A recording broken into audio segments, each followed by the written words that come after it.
It is one of those ironies that one of my favourite periods in Doctor Who television history also happens to feature one of my least favourite consoles. Such is life. But now, after much procrastination on my part, we will look at the Tardis Console of Matt Smith's 11th Doctor.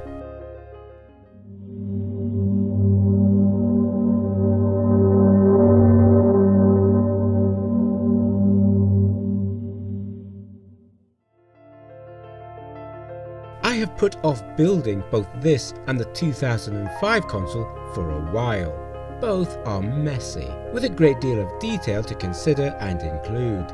I have not gone for maximum detail, for if I had, I would still be working on it at Christmas of next year, so you will have to indulge me, and I've been ill too. Of course, it's worth mentioning that Matt Smith's Doctor had 2 consoles over the course of his run, this being the first. His second can be found in my previously published video, the Tardis Console of the 12th Doctor. But here is the 11th Doctor's first console. Let's get to it. Geronimo.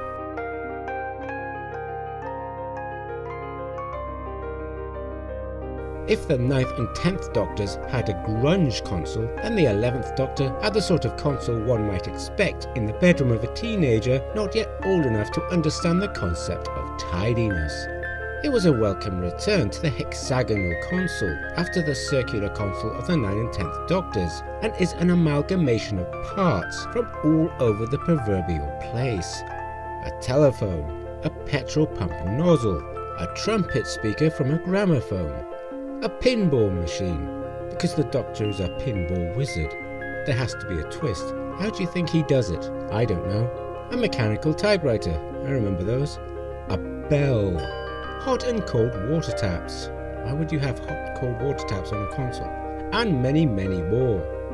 I can't for the life of me remember if the upper glass column rose and fell like its lower counterpart. Logic and the legacy of the 9th and 10th Doctor's console dictates that it must have. But if not, here I have taken an executive decision to have it do so. It's my blender model, and if I wanted it to turn into a tap dancing mongoose and dance the fandango, then it would. Obviously I won't, because that would be weird. This console was a very sturdy console, given the damn good thrashing Matt Smith always gave it. It was divided into helm, navigation, diagnostic, communications, fabrication, and mechanical. Lying between nearly every panel, there was one of these, a quantum foam manipulator, useful if you want to have a bath. Notice how the central column widens the further up it goes, and also notice the woodlight screens on each side of it.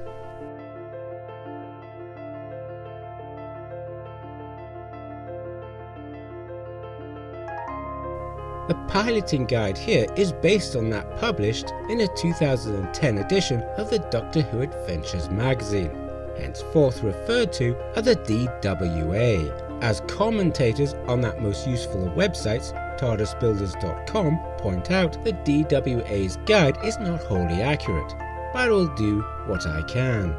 Let's twist our gyroscopic stabilizers and let's get time warping. First, you must consider where and when you want to go. Very important. Second, you will need power for space and temporal flight.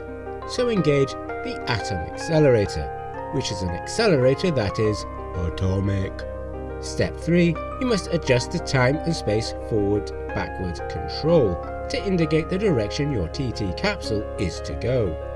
According to the DWA, the next step involves adjusting the Heisenberg focusing device, but they point to what we know as the zigzag plotter, which is really for stabilizing the TARDIS whilst it's stuck in a materialization loop. I do hate when that happens.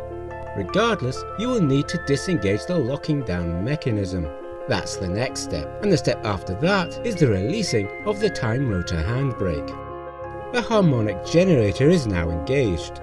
Where and what the harmonic generator looks like are questions I have no answers for, as the DWA points to the fabrication panel rather than the helm and navigation panels.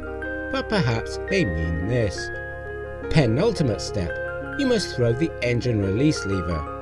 And finally, pull the dematerialization lever, the one with the green lights, and away you go. Do please try avoiding crashing into anything fragile and expensive. And that's it. I hope you enjoyed this short video, or at least didn't hate it.